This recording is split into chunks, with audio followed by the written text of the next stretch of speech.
Okay, तो this is the second class of BCK. हमने first class में पढ़ा था कि सर बीसीके का मतलब क्या है, बिजनेस एंड कमर्शियल नॉलेज। तो इसमें हमें क्या क्या जानने को मिलेगा। तो सर आपने बताया था बिजनेस और कमर्शियल वर्ल्ड के बारे में बहुत कुछ जानने को मिलेगा। हमें बहुत सारे टर्म्स जानने को मिलेंगे, हमें जानने को मिलेगा कौन सी कंपनीज कैसे ऑपरेट करती है, बिजनेस के क्या क्या ऑर्गेनाइजेशंस बन सकते हैं। तो कुछ क्वेश्चंस आज आंसर होने वाले हैं, कुछ बहुत इंपॉर्टेंट क्वेश्चंस आज आंसर होने वाले हैं, उसमें से कुछ टॉपिक्स आज हम कवर करेंगे। तो सबसे पहला टॉपिक जो आज हम कवर करने वाले हैं वो लास्ट क्लास का लास्ट क्लास के टॉपिक से कनेक्टेड है। तो लास्ट क्लास में हमने कवर किया था तीन ऐसे इकोनॉमिक एक्टिविटीज, मतलब अगर आप कोई भी इकोनॉमिक एक्टिविटी करते हो, मतलब आप इनकम जनरेट करने के लिए कोई एक्टिविटी करते हो, तो आपको इन तीनों में से एक करना पड़ता है। या तो बिजनेस करते हैं, या फिर आप प्रोफेशन में मतलब प्रैक्टिस करते हैं, या फिर आप जॉब, या फिर जॉब मतलब आप कॉन्ट्रैक्ट एम्प्लॉयर के साथ कॉन्ट्रैक्ट करते हैं कि मैं अपने वेजेस या सर्विसेज के लिए ये सब अपना फीस लूंगा। तो ये अगर आपको कोई भी इकोनॉमिक एक्टिविटी करनी है तो आपको इन तीन एक्टिविटीज में एक करना पड़ेगा। अब नेक्स्ट टॉपिक है कि एक बिजनेस के कैरेक्टरिस्टिक्स क्या होते हैं, कि बिजनेस को क्यों सुपीरियर माना जाता है।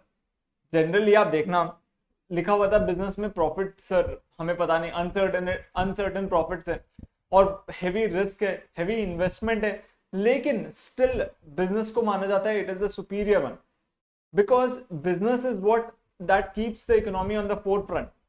बिजनेस एक इकोनॉमी को रन करने में हेल्प करता है। अगर बिजनेस सर्वाइव नहीं करेंगे तो फिर और अदर्स कोई नहीं एग्जिस्ट ही नहीं करेंगे। तो आइए देखते हैं क्या क्या कैरेक्टरिस्टिक्स या फीचर्स हैं बिजनेस के। आई बिलीव मोस्ट प्रोबेबली अपना पॉइंट नंबर सी होएगा, थर्ड पॉइंट होएगा, डिस्टिंग्विशिंग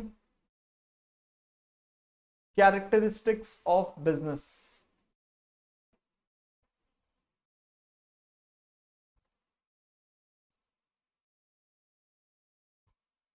सबसे पहला पॉइंट, इट इज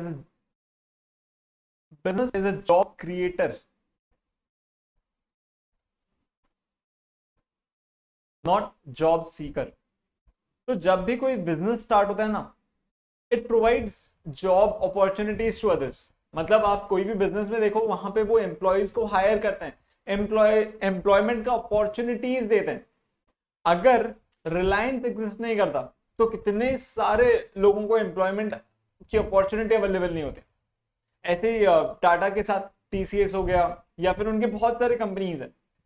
तो दे प्रोवाइड मैसिव अपॉर्चुनिटीज कि लोग वहां पे जाके अपने स्किल्स को यूज करके कंपनी को ग्रो करने में हेल्प कर सकते हैं। तो they provide massive employment opportunities. तो एक बिजनेस जब एग्जिस्ट करता है, it provides the employment opportunities for others.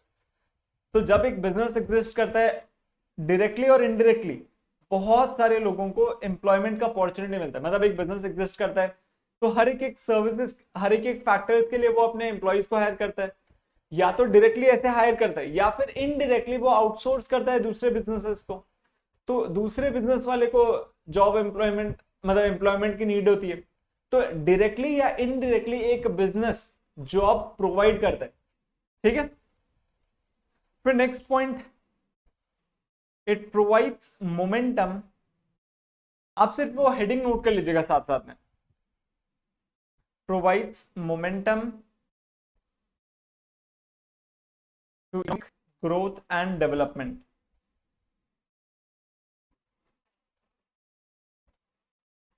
आप कोई भी कंट्री का ग्राफ उठा के देख लीजिए, जहां पे बिजनेस फ्लरिश करते हैं सिर्फ वही कंट्री में ग्रोथ और डेवलपमेंट फ्लरिश करेगा। आप वेस्टर्न साइड की कंट्रीज में देख लीजिए, जैसे यूएसए हो गया, उस साइड यूके हो गया, यहाँ पे बिजनेस फ्लरिश कर रहे हैं उसी रीजन के वजह से वहां पे इकोनॉमिक ग्रोथ और डेवलपमेंट आ रहा है। तो जब एक बिजनेस आता है, जब एक बिजनेस बिल्डअप होता है, it provides opportunities, ample of opportunities अपने एम्प्लॉयज के लिए, एंसिलरी इंडस्ट्रीज के लिए, और उसके बाद में सप्लायर इंडस्ट्रीज के लिए। तो ऐसे बहुत सारे इंडस्ट्रीज को अपॉर्चुनिटीज मिलती है। इस रीजन के वजह से ये पूरा जीडीपी में कुछ पोर्शन कंट्रीब्यूट करता है, डायरेक्टली कुछ पोर्शन कंट्रीब्यूट करता है, इनडायरेक्टली और बाकी लोगों से सर्विसेज लेके इनडायरेक्टली जीडीपी में कंट्रीब्यूट करता है। तो it provides momentum to economic growth and development. तो ऐसी कंट्री जहां पे बिजनेस बहुत इजीली फ्लरिश हो सकता है, बहुत इजीली ग्रो कर सकता है, वहां पे आप देखना इकोनॉमिक ग्रोथ और डेवलपमेंट बहुत जल्दी होता है।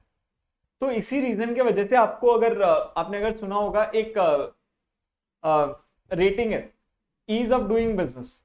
तो इंडिया पहले बहुत नीचे था अब, लेकिन फिर भी इंडिया ने सफिशिएंटली बहुत फार प्रोग्रेस किया। ये ईज ऑफ डूइंग बिजनेस का ये इंडेक्स है ना, ये बताते हैं कि आप कितना इजीली एक बिजनेस सेटअप कर सकते हैं, रन कर सकते हैं, कंप्लायंसेस क्या है, रेगुलेशंस कैसे कैसे हैं। तो अकॉर्डिंगली जब एक कंट्री में ये ease of doing business simples होते हैं, ये इंडेक्स बहुत इजी होता है, तो वहां पे आप बिजनेस इजीली सेटअप कर सकते हैं, तो आप जीडीपी के ग्रोथ में कंट्रीब्यूट कर सकते हैं।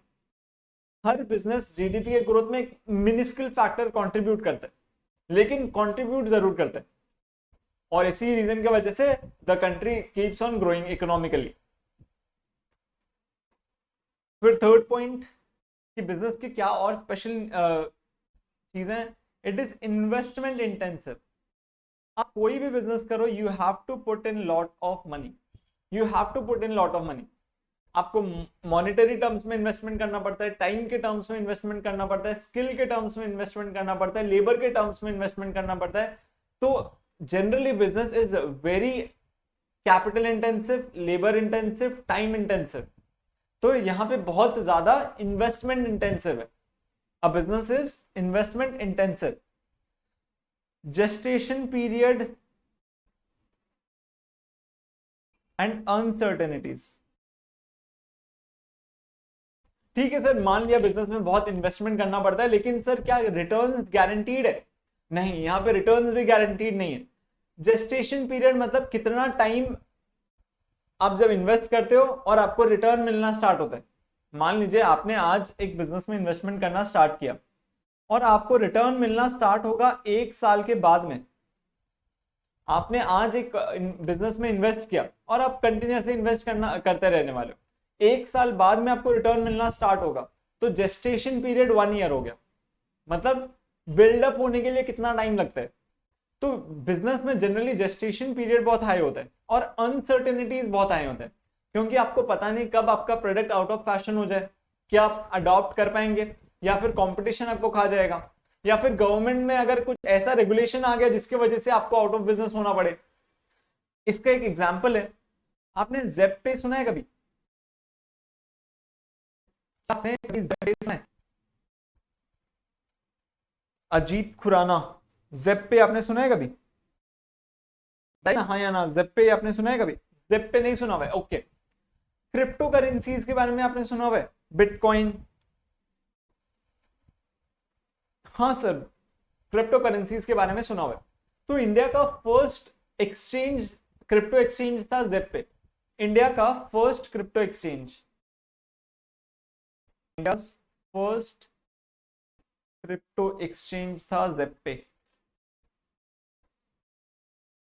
ठीक है, तो इसके सीईओ थे अजीत खुराना, आप गूगल कर सकते हैं।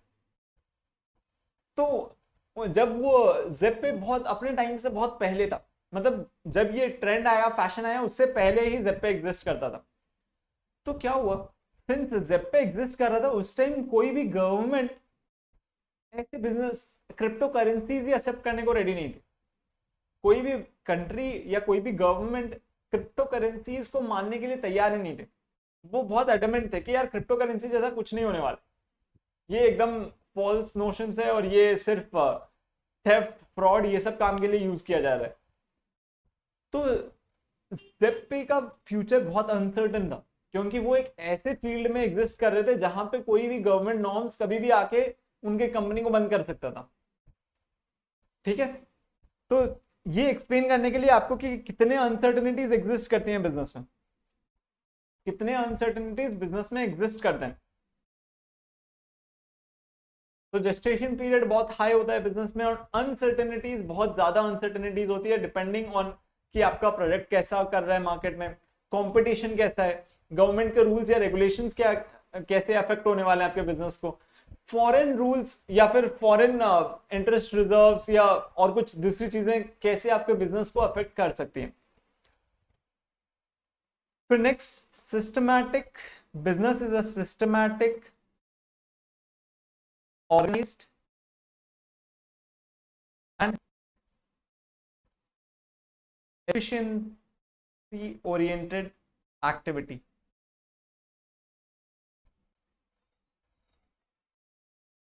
Business is a systematic organized and efficiency oriented activity. Sir इसका मतलब क्या है? आपने बोल दिया, ये तीन भारी भारी टर्म्स आपने यूज कर लिए, लेकिन इसका मतलब क्या है कि ये बिजनेस है क्या? मान लीजिए आप कोई एक पर्टिकुलर बिजनेस स्टार्ट करने वाले, हम अपना रेगुलर एग्जांपल लेते हैं कि हम टी शर्ट्स प्रिंट करके सेल करने वाले, तो उसमें देखिए कितने सारे एक्टिविटीज इन्वॉल्व होते हैं। पहले आपको अपने सप्लायर से टी शर्ट मंगवाने पड़ेंगे, ये आपका सप्लायर है तो आपको उससे टी शर्ट्स मंगवाने पड़ेंगे। टी शर्ट्स को आपको फिर प्रिंट में डालना पड़ेगा। अब फिर प्रिंट करने के बाद में इसको सेल करने के लिए आपको पहले मार्केटिंग करनी पड़ेगी, फिर इसको डिस्ट्रीब्यूशन करना पड़ेगा, फिर आप जिसको सेल करेंगे उससे आपको पैसे भी तो कलेक्ट करने हैं, तो आपको उससे कलेक्शन करना पड़ेगा।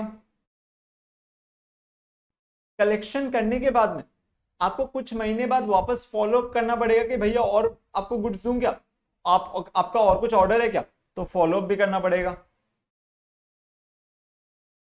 तो आप देखते हो तो इतने सारे एक्टिविटीज कनेक्टेड है। एक देखिए, एक एक्टिविटी यहाँ पे, ये प्रिंटिंग का 2, मार्केटिंग 3, डिस्ट्रीब्यूशन 4, कलेक्शन 5, 6 एक्टिविटीज ऐसे ब्रॉड कैटेगरी में दिखे। फिर इसके बाद में अकाउंटिंग है, फिर आपको फाइनेंसेस मैनेज करने के लिए चाहिए, तो इतने सारे एक्टिविटीज हैं।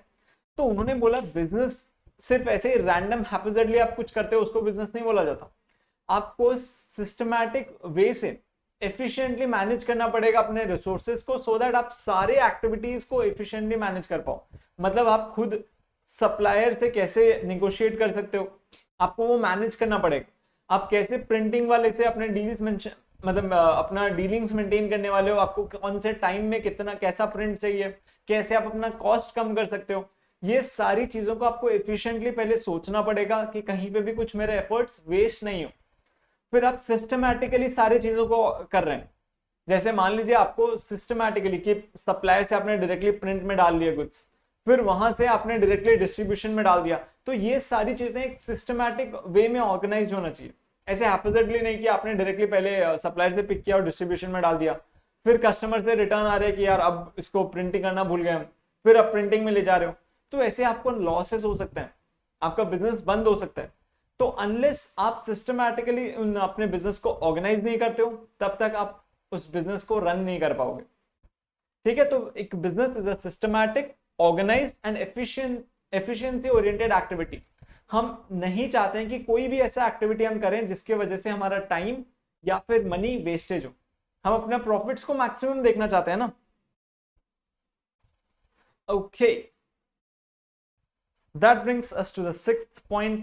Business is objective oriented. Business is objective oriented. आप जब भी कोई बिजनेस करते हो, आप फोकस करते हो कि मैं एक पर्टिकुलर ऑब्जेक्टिव अचीव करूं।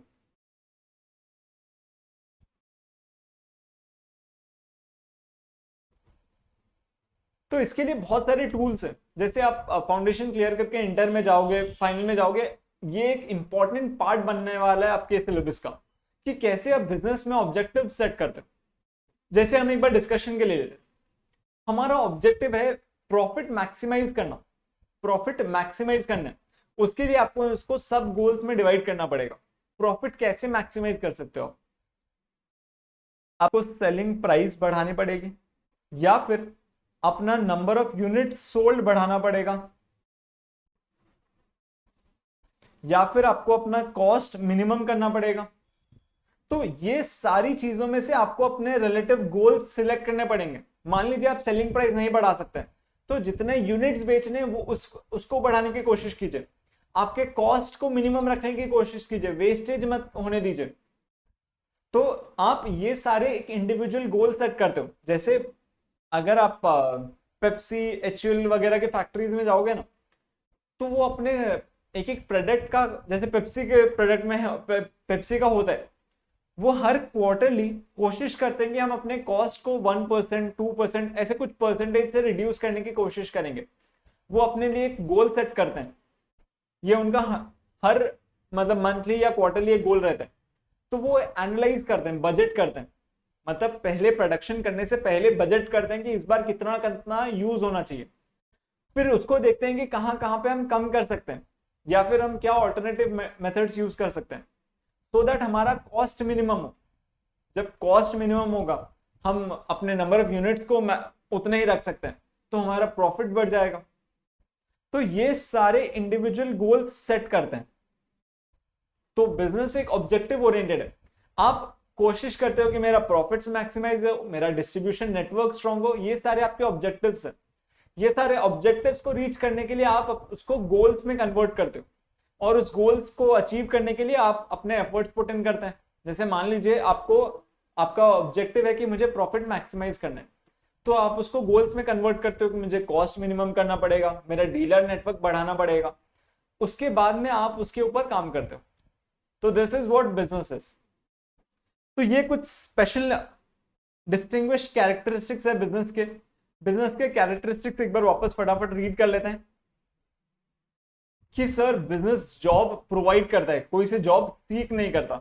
It provides momentum to economic growth and development. तो कोई भी जब काम होता है एक business, it contributes to the GDP, कुछ पोर्शन कॉन्ट्रीब्यूट करता है जीडीपी में। इट इज इन्वेस्टमेंट इंटेंसिव, आपको हैवी इन्वेस्टमेंट करना पड़ता है, आपको फैक्ट्रीज में इन्वेस्टमेंट करना पड़ता है, आपको लैंड मतलब जहां पे आप बिजनेस करने वाले हो उसमें इन्वेस्टमेंट करना पड़ता है, आपको मॉनेटरी इन्वेस्टमेंट करना पड़ता है, टाइम इन्वेस्टमेंट करना पड़ता है, और स्किल भी इन्वेस्टमेंट करना पड़ता है। लेकिन क्या इस इन्वेस्टमेंट का रिटर्न गारंटीड है? नहीं सर, यहाँ पे रिटर्न गारंटीड नहीं है, क्योंकि यहाँ पे अनसर्टेनिटीज का पाथ पे चल रहे हो आप। तो आपको पता नहीं कि आपका प्रोडक्ट चलेगा मार्केट में या नहीं, कैसा कंपटीशन आप फेस करने वाले हो, क्या कोई प्रोडक्ट में इनोवेशन आ रहा है, कोई टेक्नोलॉजिकल इनोवेशन आ रहा है क्या। तो यहाँ पे बहुत सारी अनसर्टेनिटीज होती है।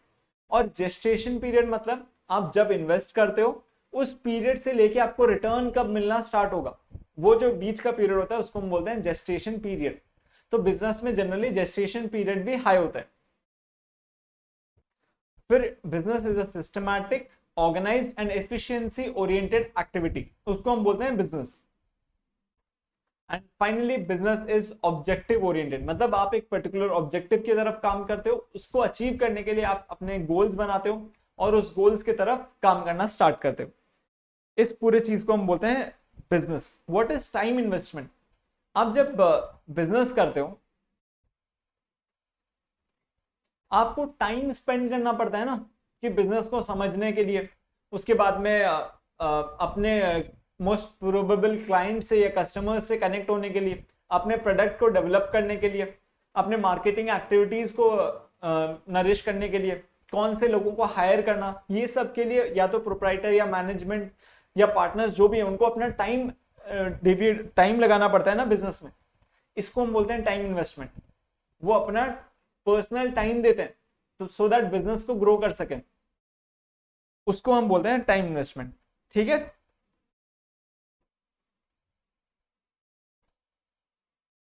तो आज ये point number D, distinguish characteristics of business. हमने जाना कि बिजनेस में क्या क्या स्पेशल कैरेक्टरिस्टिक्स एग्जिस्ट करते हैं जो बाकी प्रोफेशन या फिर जॉब में एग्जिस्ट नहीं करते।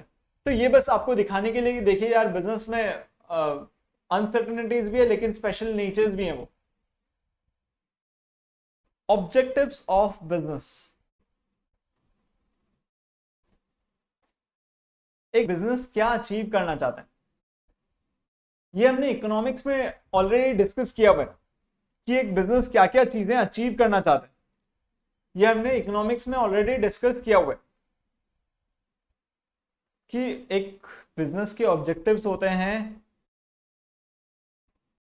ऑर्गेनिक ऑब्जेक्टिव्स,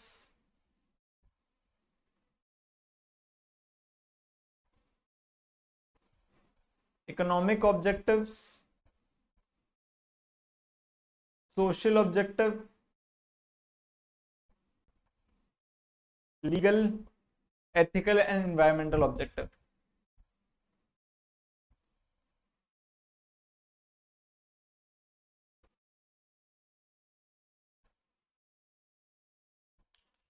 तो ये 4 टाइप्स ऑफ ऑब्जेक्टिव होते हैं एक बिजनेस के। सर इसका मतलब क्या है? तो ये हमने ऑलरेडी डिस्कस किया हुआ है, तो इसलिए मैं आपको ये नोट नहीं करवा रहा हूँ, बस मैं आपको बता दे रहा हूँ। आप बस एक बार सुन लीजिए, उसके बाद में हम इसके ऊपर एग्जाम्पल्स लिख लेंगे। ऑर्गेनिक ऑब्जेक्टिव मतलब जब एक बिजनेस स्टार्ट होता है, उसका फोरमोस्ट ऑब्जेक्टिव होता है कि सर हमें प्रॉफिट्स अर्न करने, या फिर मैं एटलीस्ट सर्वाइव कर लूं, मेरा ब्रेक इवन पॉइंट अचीव हो जाए in the initial years. At least ऐसा नहीं हो कि मैं लॉसेस में रन कर रहा हूं। उसको हम बोलते हैं ऑर्गेनिक ऑब्जेक्टिव। कि आप कोशिश करते हैं कि मैं एटलीस्ट सर्वाइव कर लूं, अपने ब्रेक इवन पॉइंट तक रीच कर लूं, उसके बाद में अपने ग्रोथ पे फोकस करूं, अपना कंज्यूमर नेटवर्क या डीलर नेटवर्क को ग्रो कर सकूं। ये सब कवर होते हैं ऑर्गेनिक ऑब्जेक्टिव्स में। इकोनॉमिक ऑब्जेक्टिव होता है आप जब ये अचीव करना चाहते हो कि मेरा प्रॉफिट्स मैक्सिमम हो। ऑर्गेनिक मतलब कि मैं कैसे अपने ब्रेक इवन पॉइंट तक ब्रेक इवन पॉइंट तक पहुंचूं, कैसे मैं अपना डीलर नेटवर्क स्ट्रॉन्ग करूं। ये सब ऑर्गेनिक ऑब्जेक्टिव में जाता है।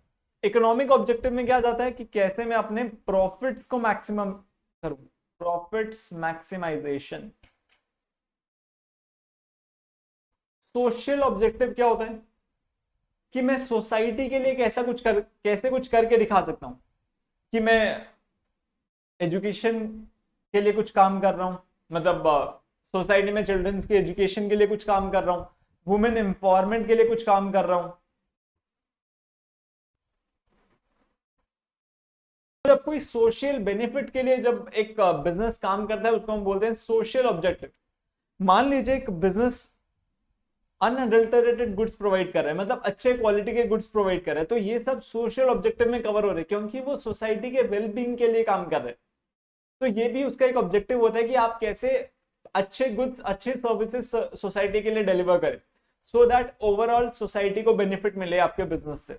Legal, ethical and environmental objective मतलब कि कैसे आप इन्वायरमेंट में पोल्यूशन नहीं फैला रहे हैं, आप कैसे लीगल लॉज से कंप्लाई कर रहे हैं, जैसे इनकम टैक्स एक्ट हो गया, जीएसटी एक्ट हो गया, उसके बाद में कंपनीज एक्ट हो गया, आप ये सब से कंप्लाई कर रहे हैं, आप गवर्नमेंट को धोखा नहीं दे रहे, कुछ अनएथिकल नहीं कर रहे हैं।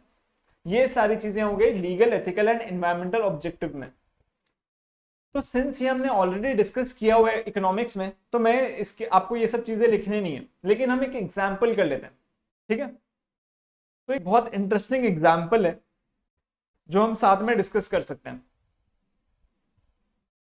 और वो एग्जाम्पल है आईटीसी।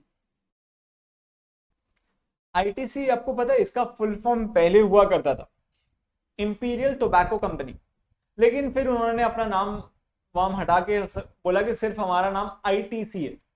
तो आईटीसी बहुत सारे सेक्टर्स में एग्जिस्ट करती है। आईटीसी बहुत सारे सेक्टर्स में एग्जिस्ट करती है, एफएमसीजी में एग्जिस्ट करती है, होटल्स में एग्जिस्ट करती है, पेपर्स वगैरह में एग्जिस्ट करती है। तो ऐसे बहुत सारे सेक्टर्स में आईटीसी एग्जिस्ट करती है।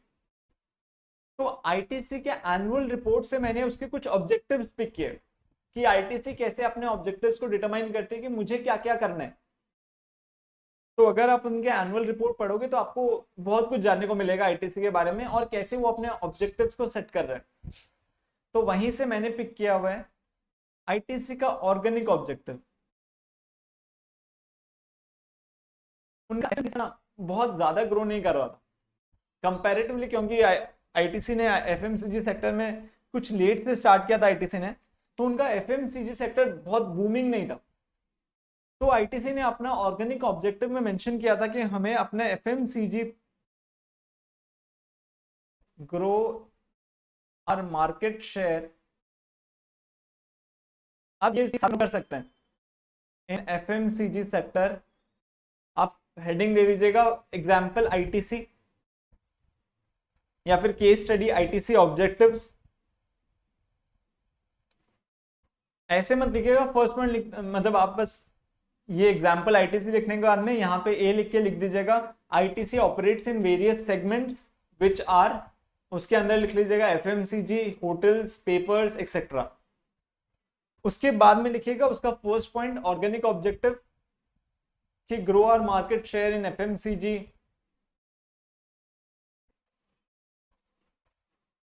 And make a sustainable growth. इस सेक्टर में उनको एक सस्टेनेबल ग्रोथ चाहिए। फिर नेक्स्ट उनका इकोनॉमिक ऑब्जेक्टिव,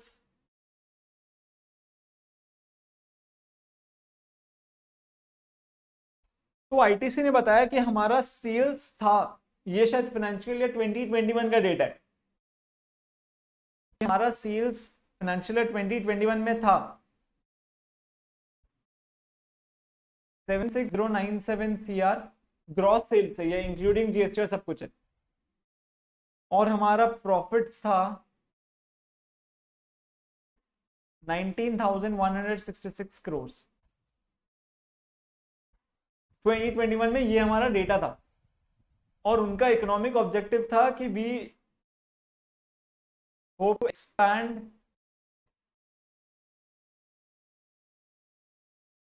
प्रॉफिटेबिलिटी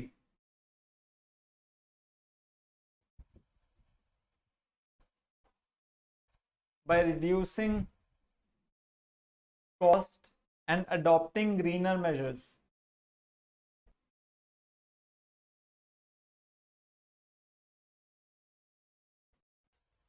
तो आईटीसी बहुत लीप स्टेप्स ले रही है, कैसे वो अपने कॉस्ट को रिड्यूस करे, अपना खर्चा कैसे कम कर सके, तो उस पर बहुत सारे स्टेप्स लिए जा रहे हैं।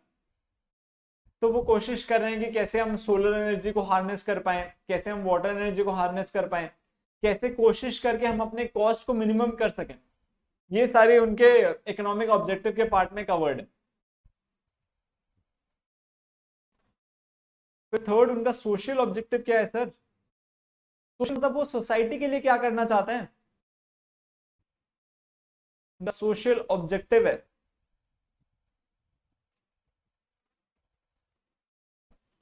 Provide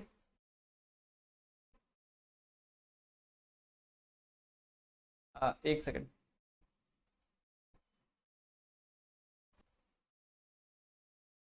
health benefits to employees, work in the field of women empowerment,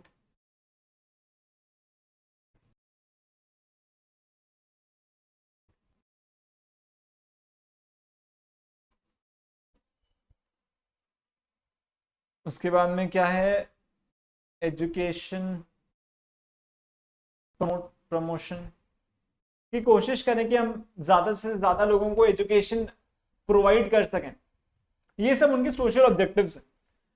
एक जब भी एक लिस्टेड कंपनी ऑपरेट करती है तो उनके लिए मैंडेटरी होता है कि वो अपने लास्ट 3 इयर्स के एवरेज प्रॉफिट का 2% कंट्रीब्यूट कर रहे हैं सीएसआर के लिए, कॉर्पोरेट सोशल रिस्पॉन्सिबिलिटी। ये आपको जरूरी नहीं लिखना, बस ध्यान से सुन लीजिएगा सीएसआर होता क्या, ये सिलेबस से थोड़ा एक्स्ट्रा बता रहा हूं मैं आपको। तो सिंस एक कंपनी एक सोसाइटी में एग्जिस्ट करती है, गवर्नमेंट ने मैंडेटरी कर दी है कि लिस्टेड कंपनीज को कि आपको मतलब कुछ रेगुलेशंस हैं, कुछ लिमिटेशन, कुछ लिमिट है, उसके बाद में आपके लिए एप्लीकेबल होता है सीएसआर। सीएसआर क्या होता है वो सुन लीजिए, मतलब बड़ी कंपनीज के लिए सीएसआर एप्लीकेबल होता है। उन्होंने बोला आप जो अमाउंट आप अपना टोटल एवरेज प्रॉफिट्स का लास्ट 3 इयर्स का एवरेज प्रॉफिट का 2% स्पेंड करेंगे during the year for the benefit of society, क्योंकि आप एक सोसाइटी के लिए एग्जिस्ट कर रहे हैं।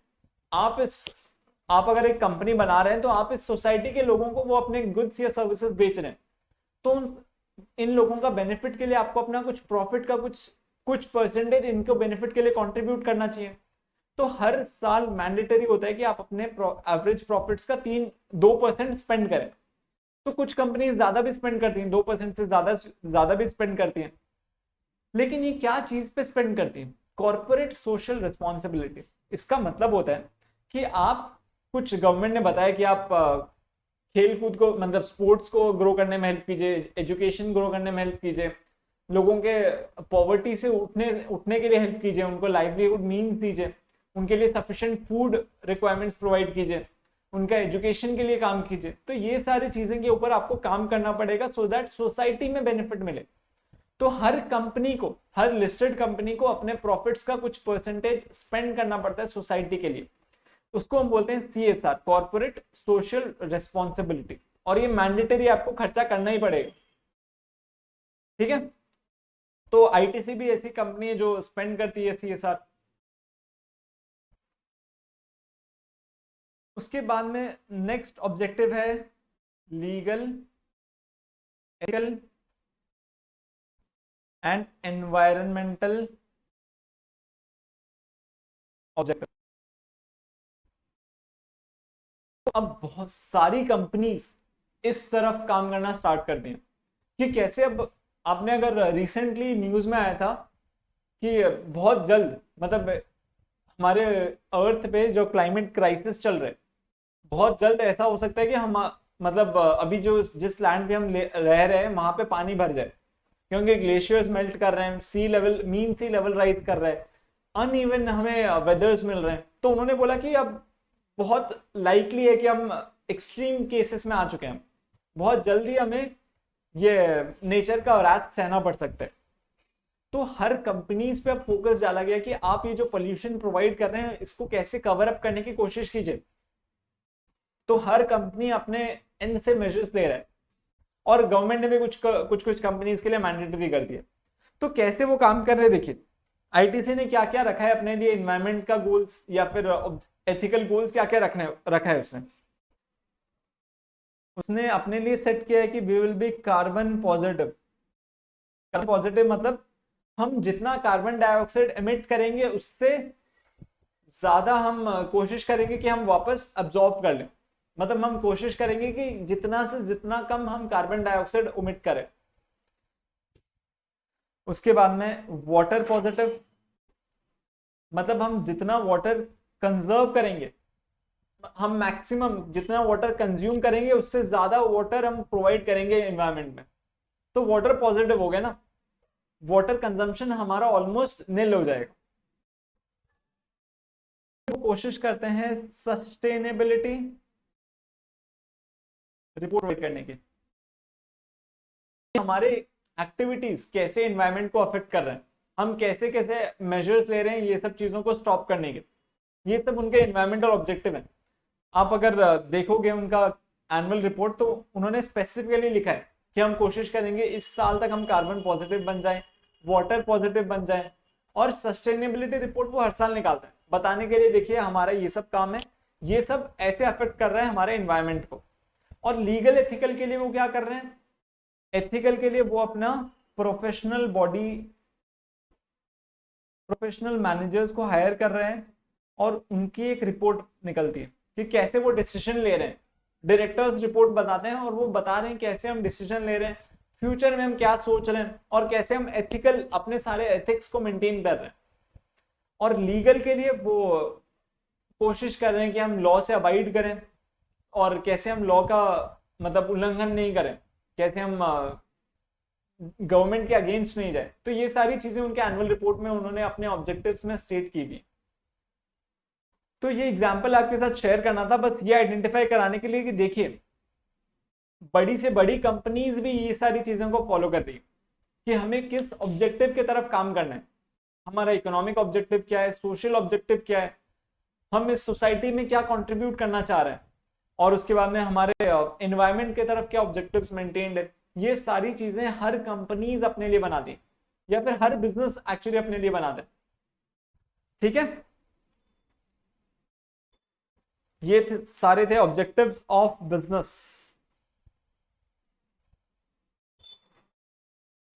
Yes, okay. अब इस चैप्टर में बस एक लास्ट टॉपिक बचा है जो अगर हम कंप्लीट कर दें तो ये अपना चैप्टर कंप्लीट हो जाता है। और ये टॉपिक बहुत इंटरेस्टिंग है, तो आपको सुन के भी बहुत अच्छा लगेगा। बड़ा इंटरेस्टिंग सा टॉपिक है, तो आपको सुन के भी अच्छा लगेगा।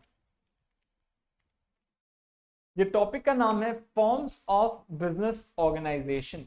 पॉइंट नंबर ई होगा ना, main point number E, forms of business. ये अपना प्लीज एक नया पेज, फ्रेश पेज में स्टार्ट कीजिएगा। और जैसे आप लैंडस्केप नहीं पोर्ट्रेट में लिख रहे हैं ना, पेपर को ऐसे घुमा लीजिएगा, लैंडस्केप कर लीजिएगा। ठीक है, मतलब जैसे आप ऐसे लिखते हैं ना ऐसे, तो इसको ऐसे कर लीजिएगा, ऐसे ऐसे लिखिएगा। ठीक,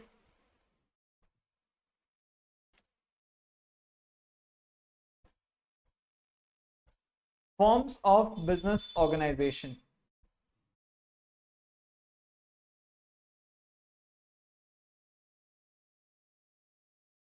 सर आपने हमें कन्विंस कर लिया कि बिजनेस करना है, सर बिजनेस के फीचर्स आपने बताया, क्या क्या बेनिफिट्स हम प्रोवाइड करते हैं, sir even if with its risk हम रेडी हैं बिजनेस करने को। सर आपने जैसे बताया है, हम सर बिजनेस करने को रेडी हैं एज कंपेयर टू प्रोफेशन या फिर जॉब। तो सर लेकिन बिजनेस कैसे करें, मतलब क्या एंटिटी रजिस्टर करें जिसके आगे जिसके अंडर हम बिजनेस कर सकते हैं। तो कुछ लॉ ने निकाले हैं कि हम क्या क्या बिजनेस ऑर्गेनाइजेशन फॉर्म कर सकते हैं जिसके अंडर हम बिजनेस कंटिन्यू करते रह सकते हैं। आप प्रोप्राइटरशिप फॉर्म में कंटिन्यू कर सकते हो, पार्टनरशिप फॉर्म में कंटिन्यू कर सकते हो, एचयूएफ या फिर कंपनी फॉर्म कर सकते हो। तो सर आप इन डिटेल बताइए कि प्रोप्राइटरशिप में कितने जन मिलके काम कर सकते हैं, एचयूएफ में कौन कौन हमारे साथ मिलके काम कर सकता है, पार्टनरशिप फॉर्म सर कब रजिस्टर करना चाहिए, और सर कंपनी कौन सा, कंपनी के क्या क्या स्पेशल फीचर्स हैं।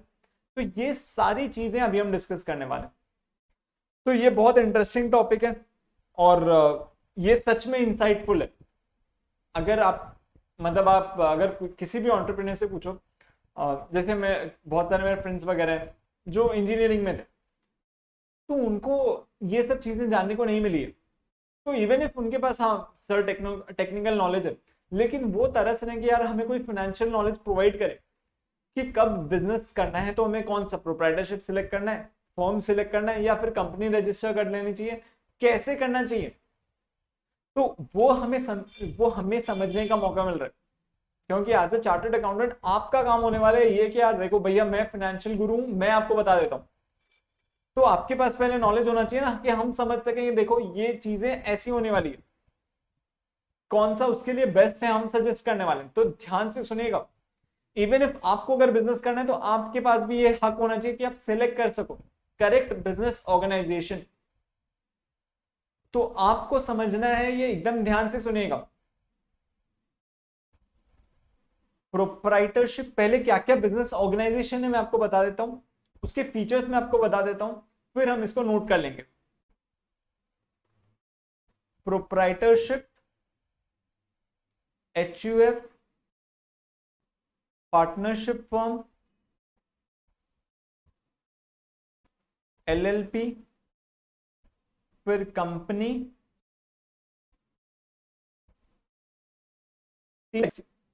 Private company, public company. Private में दो टाइप की हो गई है आजकल, ओपीसी और अदर्स। अभी आपको कुछ नहीं नोट करना है, एक बार बस ध्यान से सुन लीजिए फिर हम नोट करेंगे, ठीक है। तो क्या क्या फॉर्म्स है बिजनेस ऑर्गेनाइजेशन के, आप प्रोप्राइटरशिप में बिजनेस कर सकते हो, एचयूएफ में, पार्टनरशिप फॉर्म में, एलएलपी में, या फिर कंपनी फॉर्म कर सकते हो। 5 टाइप्स ऑफ बिजनेस फॉर्म्स हैं, आप उसके अंदर बहुत सारे सब पार्ट्स भी हैं, जैसे कंपनी के अंदर सब पार्ट्स हैं। सर अब इतने सारे बिजनेस ऑर्गेनाइजेशन के फॉर्म से हम कौन सा स्ट्रक्चर सिलेक्ट करें। तो अब एग्जांपल के साथ सुन लीजिएगा। मान लीजिए आप अकेले अब बिजनेस करना चाहते हैं, आप अकेले अलोन है, आप अकेले बिजनेस करना चाहते हैं, तो आपके पास लिमिटेड स्किल्स है, लिमिटेड मनी है, अनलिमिटेड मनी तो है ही नहीं। आप अकेले बिजनेस करना चाहते हो, आप किसी का साथ नहीं लेने वाले हो, सर कोई भी मेरे साथ बिजनेस करना नहीं चाहता, मैं अकेला बिजनेस करना चाहता हूं। आपके पास लिमिटेड स्किल्स है, लिमिटेड मनी। तो जनरली ये सब बिजनेस में शॉर्टकमिंग्स मानी जाती है कि आपके पास लिमिटेड मनी है तो आप बिजनेस को बहुत एक्सपैंड नहीं कर पाओगे, आपको बड़ा सोचना पड़ेगा। तो जनरली जब आप अलोन स्टार्ट करना चाहते हो उसको हम बोलते हैं प्रोप्राइटरशिप। जब आप अकेले एक बिजनेस स्टार्ट करना चाहते हो उसको हम बोलते हैं प्रोप्राइटरशिप। मतलब एक इंडिविजुअल प्रोप्राइटर बनता है, वही ओन करता है, वही डिसीजन लेता है। वो और बिजनेस में कोई भी फर्क नहीं है, आप और बिजनेस एक ही लीगल एंटिटी मानते हो। अकाउंटिंग के व्यू पॉइंट से मत सोचिएगा, अभी बस इकोनॉमिक्स के व्यू पॉइंट से सोचिएगा, बिजनेस वर्ल्ड में कैसे ऑपरेट करता है। मतलब गवर्नमेंट जब देखेगी वो एक प्रोप्राइटर या फिर प्रोप्राइटरशिप, गवर्नमेंट के लिए ये दोनों एक ही है। आप और आपका बिजनेस एक ही हो, अलग अलग नहीं हो। गवर्नमेंट जब आपको देखेगी आप और आपका बिजनेस एक ही इंसान है, गवर्नमेंट अलग अलग नहीं मानेगी, इसको हम बोलते हैं प्रोप्राइटरशिप। प्रोप्राइटरशिप में जनरली सारी लायबिलिटी आपकी, मान लीजिए कुछ नुकसान हो गया तो आपको अपना घर बाड़ी सब बेच के पैसा भरना पड़ेगा, ये सारी चीजें प्रोप्राइटरशिप में जाती है। क्लियर है? फिर नेक्स्ट HUF। सर HUF क्या बताइए? HUF का फुल फॉर्म है हिंदू अनडिवाइडेड फैमिली। HUF का फुल फॉर्म है हिंदू अनडिवाइडेड फैमिली। सर क्या है ये हिंदू अनडिवाइडेड फैमिली? इसका मतलब होता है जब एक फैमिली मेंबर्स मिलके बिजनेस करना चाहते हैं, फैमिली मेंबर्स मिलके बिजनेस करना चाहते हैं, फैमिली मेंबर्स, जो फैमिली का हेड होता है, मतलब मान लीजिए कि आपके पापा जी, आपके पिताजी वो फैमिली के हेड है, तो उनको हम बोलते हैं कर्ता, उनको बोलते हैं कर्ता। ये मिल के एक बिजनेस को रन करते हैं, उसको हम बोलते हैं HUF business, Hindu undivided family. एक मुस्लिम HUF नहीं खोल सकते, गवर्नमेंट ने ये सिर्फ हिंदूज के लिए रखा हुआ है, तो सिख, बुद्धिस्ट, जैन, ये सब हिंदूज में काउंट होते हैं, वो लोग HUF फॉर्म कर सकते हैं। ठीक है, हिंदू अनडिवाइडेड फैमिली। क्या मान लीजिए कि सर मैं और मेरी फैमिली बिजनेस कर रही है, मैं अपने दोस्त को भी साथ में बिजनेस करवाना चाहता हूँ, तो क्या वो HUF में घुस सकते हैं? सर वो एकदम मेरा फैमिली जैसा है, क्लोज है एकदम, नहीं, उसको अलाउड नहीं है। सिर्फ जो बाय बर्थ या फिर बाय अडॉप्शन एक फैमिली के मेंबर बनते हैं, उनको ही सिर्फ राइट होता है उस बिजनेस के पार्ट में, उस बिजनेस में एंटर करने का। उस फॉर्म को हम बोलते हैं हिंदू अनडिवाइडेड फैमिली। ठीक है,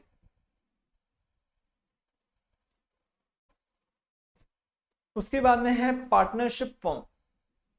अभी आपको कुछ नहीं नोट करना है, बस उनके बारे में सुन लीजिए, एक आपको ब्रीफ आइडिया हो जाना चाहिए, उसके बाद में हम नोट करेंगे तो मैं आपको और इन डेप्थ डिस्कस कर लेंगे।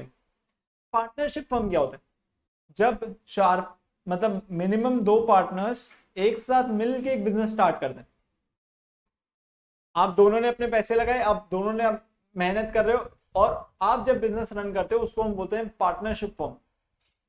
यहां पे एक कॉन्सेप्ट होता है म्यूचुअल एजेंसी, कॉन्सेप्ट होता है mutual agency. Sir mutual agency मतलब क्या? मतलब मान लीजिए 2 पार्टनर्स हैं, पार्टनर A और पार्टनर B,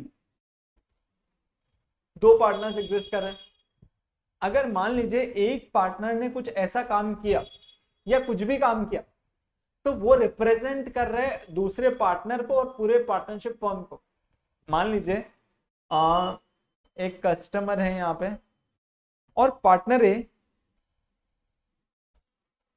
हाँ बाई एग्री, वही मतलब वो रिप्रेजेंट कर रहे हैं पूरे पार्टनरशिप फर्म को और दूसरे पार्टनर को भी। मान लीजिए पार्टनर ए जाके बात करके आगे कस्टमर से कि मैं आपको ये गुड्स सेल करूंगा ₹100 में, और उससे एडवांस लेके आ गए। अब कस्टमर पार्टनर बी से भी जाके ये गुड्स मांग सकते हैं, या फिर वो पूरे पार्टनरशिप फर्म के ऑफिस में जाके भी गुड्स मांग सकता है। ठीक है, एक पार्टनर रिप्रेजेंट कर रहे हैं पार्टनर बी को भी, प्लस वो पूरे पार्टनरशिप फर्म को रिप्रेजेंट कर रहे हैं। ठीक है, उसके बाद में तो पार्टनरशिप फर्म में भी लायबिलिटी अनलिमिटेड होती है। मान लीजिए कुछ नुकसान हो गया, आप जब पार्टनरशिप फर्म कर रहे थे उस बिजनेस में कुछ लॉसेस हो गए, तो आपको अपने इंडिविजुअल एसेट्स को बेच के भी ये लोन पे ऑफ करना पड़ सकता है। ठीक है, ऐसा नहीं है कि मान लीजिए आपने बिजनेस में लगाया था कैपिटल, आपने बिजनेस में फर्म में कैपिटल लगाया था, ए ने 10 लाख, बी ने लगाया था 15 लाख। ऐसा नहीं है कि लॉसेस होगा तो ए का सिर्फ 10 लाख, बी का 15 लाख। मान लीजिए आपको लॉसेस हो गए 50 लाख का, तो पहले तो आपका कैपिटल पूरा का पूरा गया, 10 लाख, 15 लाख, 25 लाख नुकसान कवर हो गया, माइनस मान लीजिए आपने 25 लाख रिकवर कर लिया, और 25 लाख का नुकसान जो आपको भरपाई करनी पड़ेगी, वो या तो ए को अपने पर्सनल एसेट्स को बेच के पे ऑफ करना पड़ेगा, अगर एक सक्षम नहीं है बी को पे ऑफ करके बी को पे ऑफ करना पड़ेगा, या फिर दोनों मिल के पे ऑफ करेंगे। बैंक या तो ए से भी मांग सकता है, बी से भी मांग सकता है, या दोनों से मांग सकता है। ठीक है, नो इश्यूज देव, नो इश्यूज। ठीक है, तो इनकेस अगर पार्टनरशिप फर्म में लॉसेस होते हैं तो ये लॉसेस अनलिमिटेड होते हैं, मतलब लाइबिलिटी अनलिमिटेड होती है। अगर आपके कैपिटल सफिशिएंट नहीं है पे ऑफ करने के लिए, तो आपको अपने पर्सनल एसेट्स को भी बेच के अपनी ये लाइबिलिटी पूरी करनी पड़ सकती है। ये एक बहुत बड़ा डीमेरिट है, और इसी डीमेरिट से आया है एलएलपी, लिमिटेड लायबिलिटी पार्टनरशिप। यहां पे लॉसेस आपके कैपिटल तक ही सीमित है। मान लीजिए एलएलपी में कैपिटल लगाया गया, ए ने 10 लाख और बी ने 15 लाख, और आपके लॉसेस हो गए ₹25 लाख के, 35 लाख के। आपकी लायबिलिटी अनलिमिटेड नहीं है।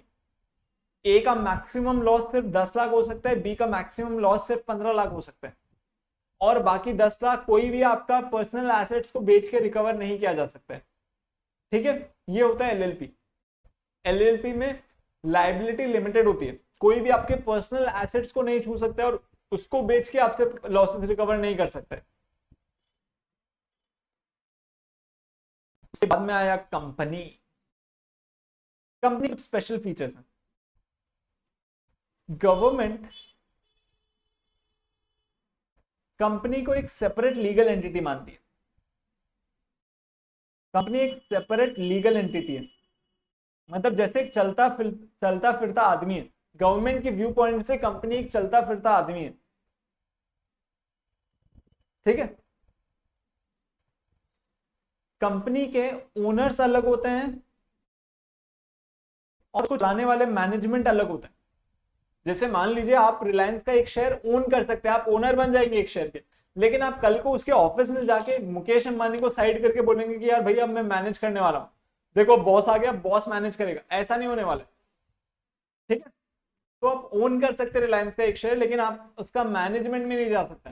मैनेजमेंट के लिए सारे ओनर्स सिलेक्ट करते हैं और वो अपॉइंट करते हैं बोर्ड ऑफ डायरेक्टर्स जो ये कंपनी को रन करते हैं।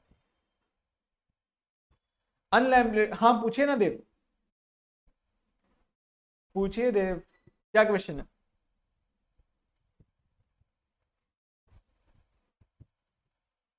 आप पूछिए, तब तक हम एक कॉन्सेप्ट कंप्लीट कर लेते हैं। सेपरेट लीगल एंटिटी, मतलब separation of ownership from management, और एक स्पेशल फीचर है इसका perpetual succession. Perpetual succession, perpetual succession एक बहुत फेवरेट सेइंग है, आपने अगर सुना होगा तो। मेंबर्स में कम मेंबर्स में go but company shall keep on running forever. इसका मतलब एक कंपनी गवर्नमेंट के आंखों में वो एक अलग एंटिटी बन चुकी है। उसको अगर बंद करना है तो आपको गवर्नमेंट को जाके बोलना पड़ेगा कि भैया ये मर गई है, आप इसको बंद कर दीजिए। आप खुद से मन से ये नहीं सोच सकते कि यार ये कंपनी बंद हो गई, ऐसा नहीं पॉसिबल है। मान लीजिए कंपनी के जो ओनर्स हैं, 5 ओनर्स थे जो एक कंपनी को ओन कर रहे हैं, जिनके पास शेयर्स थे। अब मान लीजिए सबके सब मर गए, तो भी कंपनी एग्जिस्ट करेगी गवर्नमेंट के व्यू पॉइंट से। उसके ओनर्स जो ये 5 शेयर होल्डर्स थे, उनके बेटे या फिर जो भी उनके लीगल रिप्रेजेंटेटिव है वो बन जाएंगे, लेकिन कंपनी बंद नहीं होगी। कंपनी एक सेपरेट लीगल एंटिटी एग्जिस्ट करेगी। इसको हम बोलते हैं परपेचुअल सक्सेशन। तो देव का एक क्वेश्चन है, सोल प्रोप्राइटरशिप में that of course has unlimited liability, if registered form नहीं हुआ तो क्या उसमें क्रेडिटर्स ऑन डिसोल्यूशन उसको स्यू कर सकते हैं क्या? हाँ कर सकते हैं। ठीक है, पॉसिबल। और प्रोप्राइटरशिप रजिस्टर्ड मतलब आप उसके अंदर मतलब आप यहाँ पे लोकल म्युनिसिपैलिटी से जाके अपना शॉप एस्टैब्लिशमेंट एक्ट के अंदर रजिस्टर कर सकते हो, बस उतना ही। और इनकेस आपके पास जब पैसे नहीं है, मान लीजिए कि एक सोल प्रोप्राइटरशिप फर्म आपने खोला, वहां पे अनलिमिटेड लायबिलिटी है, मतलब इनकेस अगर आप बिजनेस में लॉसेस हुआ तो आपको पर्सनल एसेट्स भी, आपका अपना गाड़ी घर सब बेच के लॉसेस को पे ऑफ करना पड़ेगा। ठीक है, अब मान लीजिए ऐसा कुछ सिचुएशन हो गया, एकदम त्राही सिचुएशन हो गया और आपको अपना घर बाड़ी बेचने की नौबत आ गई, लेकिन आप बोल रहे हो कि यार नहीं, मैंने तो बिजनेस में जितना नुकसान हुआ, बिजनेस में जितना कैपिटल लगाया बस उससे निकाल सकते हो, तो ऐसा पॉसिबल नहीं है। आपको कोई भी क्रेडिटर स्यू कर सकता है और आपके पर्सनल एसेट्स अटैच करके सेल करवा सकते हैं, ये राइट है। इसके लिए आप डेट रिकवरी ट्रिब्यूनल के पास जाते हो, डीआरटी के पास, ठीक है। अच्छा, और एक क्वेश्चन है कि सर अगर परपेचुअल सक्सेशन में मान लीजिए कोई भी उसका है ही नहीं, सर ना तो उसका कोई लीगल रिप्रेजेंटेटिव है, ना उसका कोई भी फैमिली किन, कुछ भी नहीं, वो अकेला बंदा रहता था और उसके जान पहचान में कोई भी नहीं एग्जिस्ट करता, तो ऐसा एकदम रेयर ही सिचुएशन आपको मिलेगा, ऐसा एकदम रेयर सिचुएशन मिलेगा आपको कि उसके फैमिली में कोई है ही नहीं। लेकिन फिर भी अगर ऐसा होता है तो जो और बाकी मेंबर्स है ना उनको ट्रांसफर हो जाता है, जो बाकी मेंबर्स है ना उनको ट्रांसफर हो जाता है, अगर ऐसा कुछ एकदम ऐसा सिचुएशन आया तो। लेकिन ऐसा एकदम रेयर होता है या कभी होगा ही नहीं, क्योंकि आप जब एक अर्थ में एग्जिस्ट करते हो तो कोई ना कोई तो आपके कनेक्शन में होगा ही ना। या फिर आप किसी का नाम लिख के बता सकते हो, जैसे मान लीजिए आप मरने से पहले आपने विल में किसी का नाम लिख दिया था कि आप इसको दे दीजिएगा मेरे शेयर्स मेरे मरने के बाद में, ठीक है। हाँ ओके। अब हम एक बार कंपनी के जो टाइप्स थे उसको डिस्कस कर लेते हैं, एक सेकंड।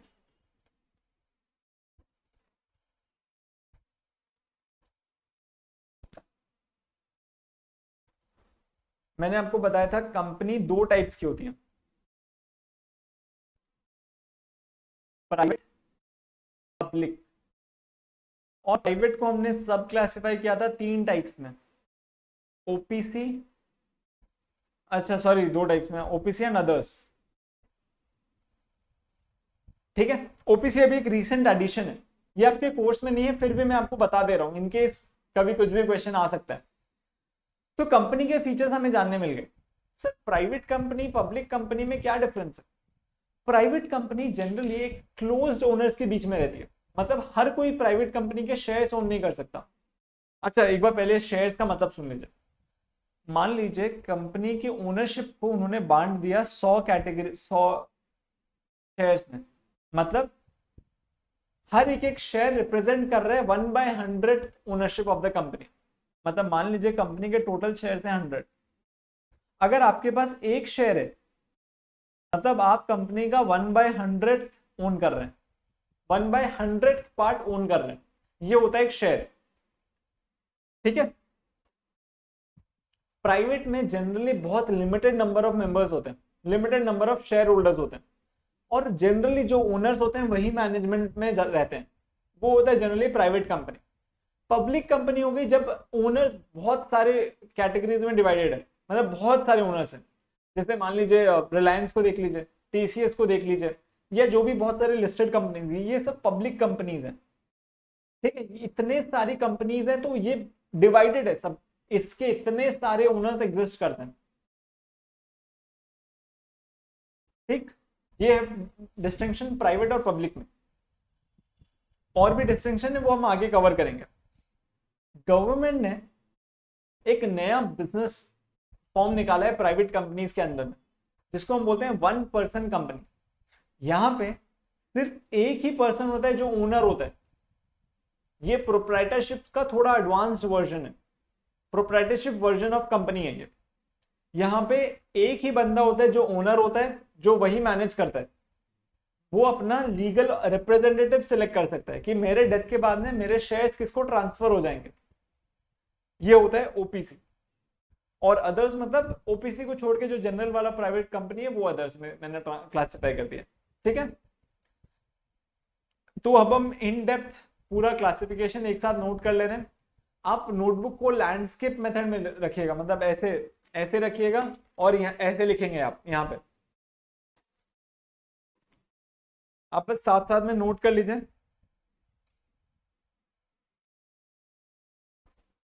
दे दीजिएगा sole proprietorship, HUF, partnership, LLP, company.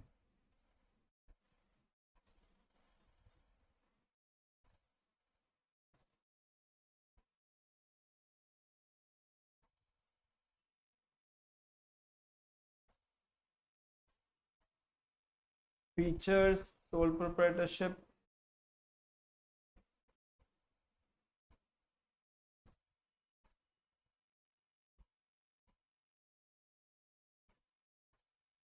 फिर ऐसे ही एचयूएफ के लिए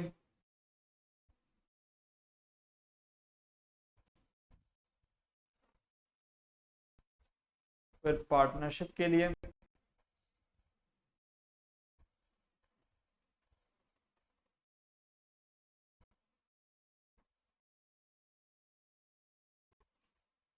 फिर आया एलपी एंड फाइनली हो गया बस, हो गया बस बस बस।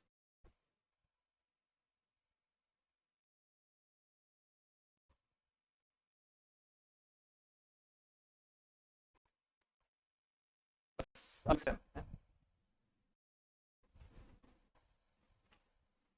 यहाँ पे लिखिए फीचर्स या पर्टिकुलर्स लिख लीजिए बस।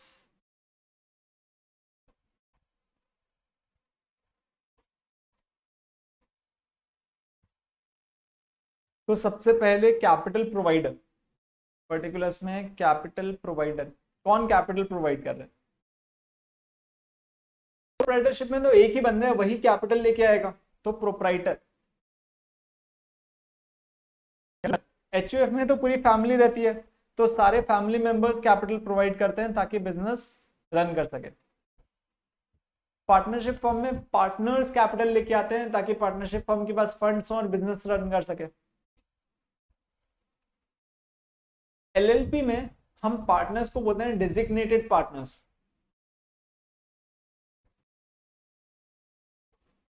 ये पैसे लगाते हैं बिजनेस में। और कंपनी में तो शेयर होल्डर्स, ये लोग कैपिटल प्रोवाइड करते हैं।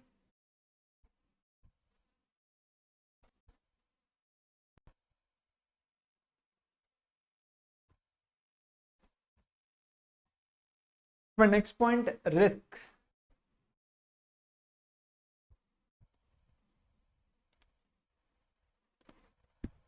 सोल प्रोप्राइटरशिप में रिस्क कौन बियर करेगा?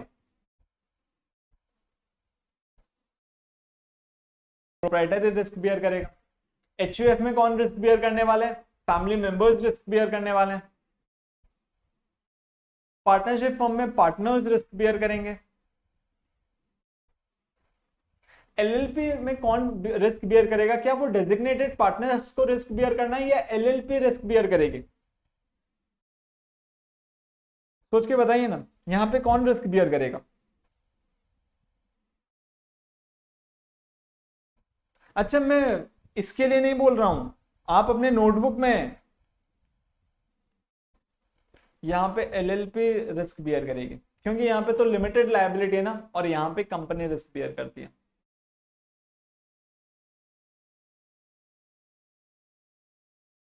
ऐप आप उसमें ही चलाइए, आप नोट्स जो लिखेंगे ऐसे लिखिएगा, मतलब ऐसे ऐसे लैंडस्केप मोड में।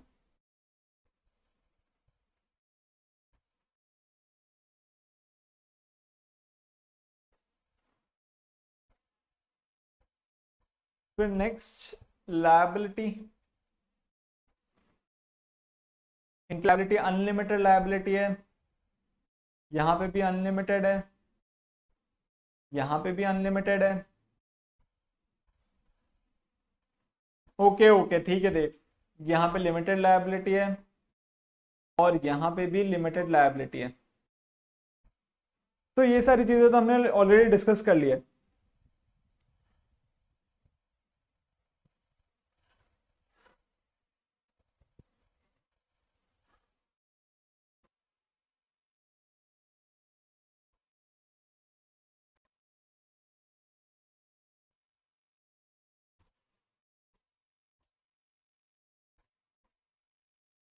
फिर नेक्स्ट पॉइंट है going concern fate. Going concern fate मतलब मान लीजिए जो प्रोप्राइटर है उनकी डेथ हो गई, तो बिजनेस कैसे रन होगा? वो बिजनेस तो बंद हो जाएगा, ठप हो जाएगा ना। तो इसलिए इस रीजन की वजह से यहाँ पे गोइंग कंसर्न अनसर्टन है, मतलब बिजनेस अनसर्टन है कि प्रोप्राइटर के डेथ के बाद में बिजनेस कौन रन करने वाला है। अकॉर्डिंगली ऐसे ही एचयूएफ में होता है, यहाँ पे अनसर्टन है, कर्ता के बाद में बिजनेस कैसे रन होने वाला है हमें नहीं पता।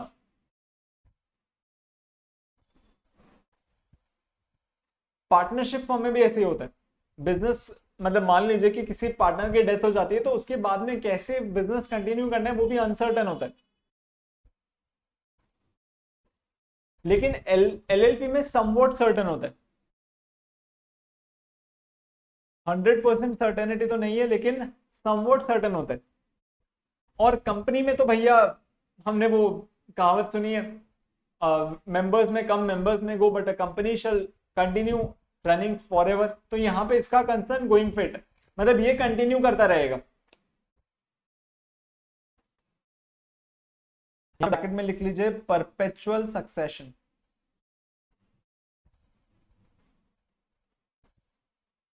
परपेचुअल सक्सेशन, एक सेकेंड।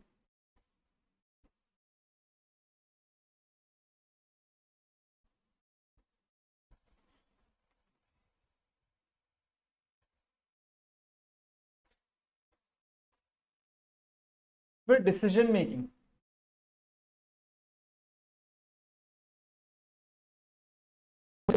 फास्टेस्ट डिसीजन मेकिंग कहां पे होता होगा? मतलब मान लीजिए मुझे कोई एक नया प्रोडक्ट लॉन्च करना है, सबसे फास्टेस्ट डिसीजन मेकिंग में कहां पे कर पाऊंगा? सोल प्रोप्राइटरशिप में अकेला बंदा है, जो मन में सोचा वही करके दिखाएगा। तो यहां पे फास्टेस्ट डिसीजन मेकिंग। एचयूएफ में फास्टेस्ट तो नहीं हम बोल सकते, फास्ट मतलब मीडियम टू फास्ट बोल सकते हैं। मीडियम टू फास्ट, सेम यहां पे पार्टनरशिप में भी मीडियम टू फास्ट। एलएलपी में मीडियम बोल सकते हैं। और यहां पे कंपनी में स्लो टू मीडियम। यहां पे फास्ट थोड़ा डिफिकल्ट हो जाता है क्योंकि इतने सारे मेंबर्स है, तो सबसे पूछना। आप अगर सोचो ना, रिलायंस को अगर अपना नाम बदलना है तो उसको एक मीटिंग बुलानी पड़ेगी, सब सारे मेंबर्स से पूछना पड़ेगा, अगर मेजर लोग एग्री हुए तब जाके नाम चेंज होगा। तो उनके लिए स्पेशल प्रोसीजर्स बना हुआ है कि अगर आपको कुछ चेंजेस करना है, कोई भी काम में चेंज करना है, अपना ऑब्जेक्टिव्स में चेंज करना है, नया बिजनेस में जाना है, तो सारे मेंबर्स से पूछना पड़ेगा, फिर आप ये सब कर सकते हो। तो वहां पे डिसीजन मेकिंग बहुत स्लो हो जाता है और बहुत टाइम टेकिंग होता है।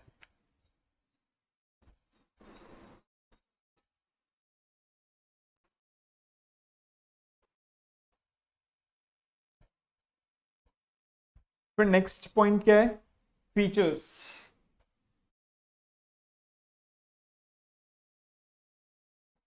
कुछ स्पेशल फीचर्स है हर एक के बारे में जो हम लिख लेते हैं।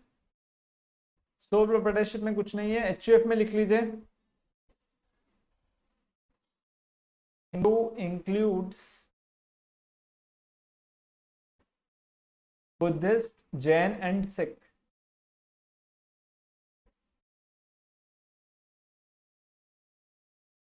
जैन या सिख फैमिलीज भी हिंदू अनडिवाइडेड फैमिली बना सकते हैं, तो वो भी उसमें काउंट होती है।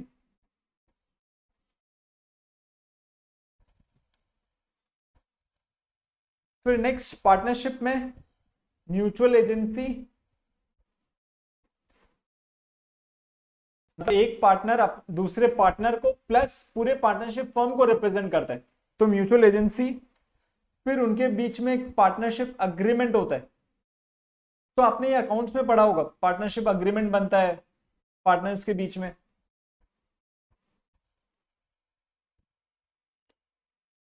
ठीक है।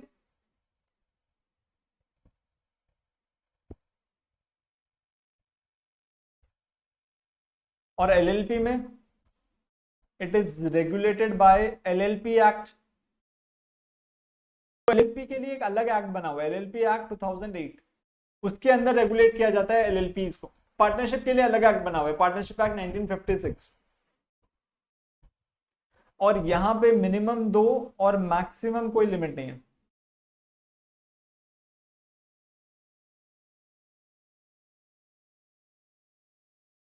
मैक्सिमम के लिए कोई लिमिट नहीं है।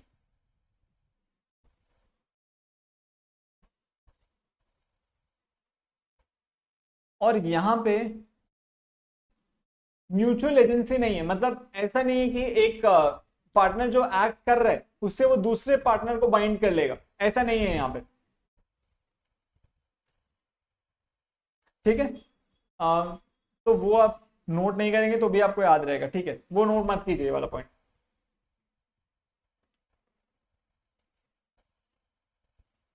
या वो लिख लीजिए प्लीज प्लीज, वो पॉइंट लिख लीजिए, या फिर आपको फिर वो याद नहीं आएगा एंड मोमेंट में, तो आप लिख लीजिए। A partner is not bound by activities of the partner.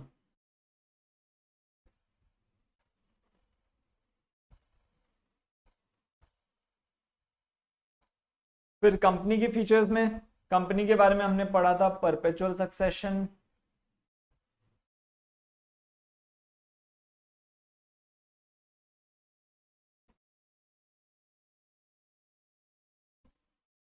फिर एक बस क्लासिफिकेशन कर लीजिए, प्राइवेट, पब्लिक, यहाँ पे लिख लीजिए मिनिमम डायरेक्टर्स। प्राइवेट में आपको मिनिमम 2 डायरेक्टर चाहिए, पब्लिक में आपको मिनिमम 3 डायरेक्टर्स चाहिए। शेयर होल्डर्स, प्राइवेट में आपको मिनिमम 2 शेयर होल्डर्स चाहिए, पब्लिक में आपको मिनिमम 7 शेयर होल्डर्स चाहिए। पार्टनरशिप का मैक्सिमम 200 है शायद, हाँ पार्टनरशिप का मैक्सिमम 200, मैंने एलएलपी में लिखा है।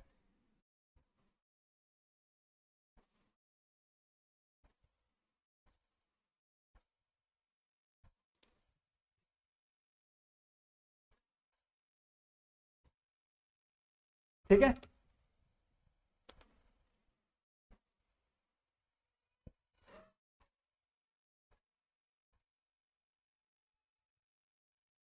और इसके बारे में लिख लीजिए कंपनी में और एक पॉइंट, कंपनी के अंदर आप लिख रहे हैं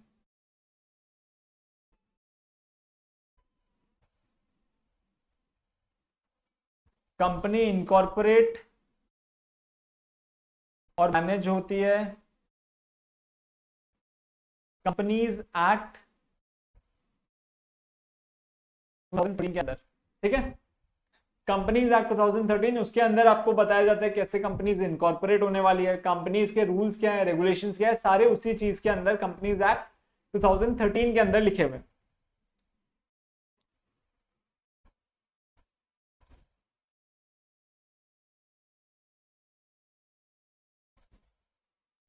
तो ये कंपैरिजन शेड्यूल अभी हमने देखा, जो भी सारे बिजनेस ऑर्गेनाइजेशन हैं उनके बीच में कैसे कंपैरिजन शेड्यूल, मतलब कौन सा आपको सिलेक्ट करना है डिपेंडिंग आप कौन सा बिजनेस करने वाले हो, आप किनके साथ बिजनेस करने वाले हो, लायबिलिटी आपको कैसे डिटरमाइन करनी है, ये सारी चीजें कंसिडरेबली सोचने के बाद में आपको डिसाइड लेना है कि हमारा बिजनेस कौन सा ऑर्गेनाइजेशन हमें सिलेक्ट करना चाहिए। ठीक है, तो एक छोटा सा होमवर्क है आपका बस, कि आपको इकोनॉमिक्स मतलब वो इंस्टीट्यूट का मटेरियल जो है उसका बीसीके का चैप्टर 1 आपको रीड करना है।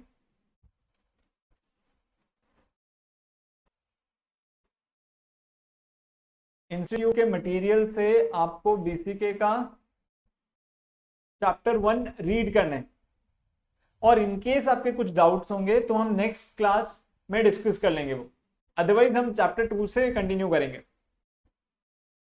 ठीक है, तो हमने ऑलमोस्ट सारी चीजें कवर कर लिए, स्टिल आपके कुछ डाउट होंगे तो हम नेक्स्ट क्लास में कवर कर लेंगे वो, या आपको लगा कुछ छूट गया तो हम वो नेक्स्ट क्लास में 100% कवर कर लेंगे।